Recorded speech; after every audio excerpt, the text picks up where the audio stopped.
Je veux dire pourquoi je fais une partie historique sur tu parles de la commune, l'histoire sociale. Mais pourquoi ouvrir dans un livre sur l'écologie une page sociale? Parce que en fait, mon livre s'adresse, et d'ailleurs il est construit comme ça sur le plan narratif, il s'adresse à des jeunes pour le climat. Et ce que je constate, c'est chez eux, c'est une étonnante, une formidable maturité sur les questions écologiques, c'est-à-dire qu'eux sont nés avec ça. Ouais. Et donc ils arrivent à 16 ans, et ils connaissent les rapports du GIEC, et ils te citent de combien de degrés ça a augmenté, et la disparition des abeilles, et une grande conscience de l'effondrement à venir. Et à côté de ça, une naïveté politique. Et qu'ils croient au discours politique. Soit ils y croient, tu vois, ils font confiance, ils disent, bon, bah, puisqu'on a bien dit la vérité, il va y avoir des mesures qui vont être prises quand même, tu vois. Ouais. Et immédiatement, quand ils découvrent que les mesures ne sont pas prises, c'est...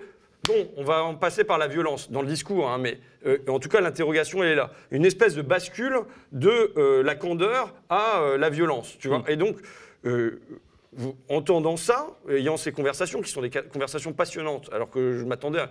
Honnêtement, tu rencontres des gamins de 16 ans, tu dis, oh putain... Mais je pense qu'on a vraiment une chance d'avoir, dans une génération...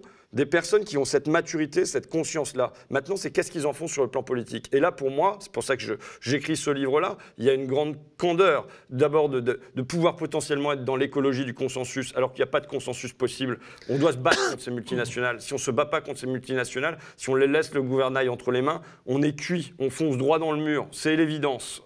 D'accord. Et donc, j'en viens à cette partie historique, parce que je me dis quand même, les luttes sociales qui ont mis en place des gros morceaux d'État social, elles doivent nous éclairer sur comment les luttes écologiques peuvent mettre en place des gros morceaux d'État écologique. Oui. Et donc, à la lumière de Jaurès, à la lumière d'une alternance entre lutte et loi, comment on peut arriver à avancer sur ce plan-là? Oui.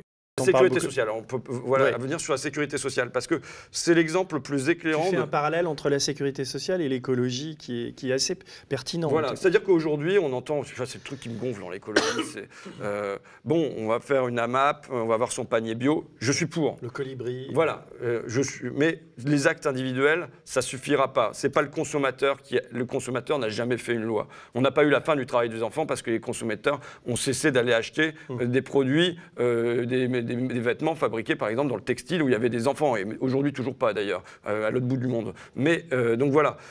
Et donc la sécurité sociale est un bon exemple à la fois d'action à la base, puisque ça commence comment? C'est des caisses de solidarité qui se mettent en place. Quand il y a un accident dans une usine, il y a une grève, les ouvriers se mettent en mouvement et ils réclament une caisse de solidarité, ils montent une caisse de solidarité qui parfois s'étend à l'échelle de plusieurs entreprises. Ça peut devenir une mutuelle pour tout un métier. Donc on voit une construction par le bas, mais si on en reste à ça, à la veille de la Deuxième Guerre mondiale, on n'a qu'un tiers des salariés qui sont couverts et mal couverts. Et là, il y a un saut qui devient un saut généralisant et politique, c'est Ambroise Croizat, ministre des travailleurs communistes à la Libération, qui met en place un vaste plan de sécurité sociale.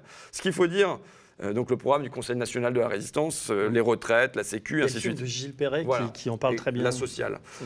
Mais ça n'aurait été pensable, et pour Ambroise Croizat et pour la société, que parce qu'il y a eu cette utopie concrète qui a été mise en place par les caisses de solidarité et ainsi de suite. S'il n'y avait pas eu cette germination par en bas, sa généralisation n'aurait pas été pensable par en haut.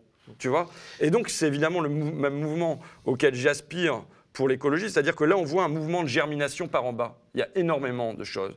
Mais ce qu'il faut penser maintenant, c'est le mouvement de généralisation par le haut. Donc, le passage des initiatives aux luttes qui conduisent aux lois, quoi.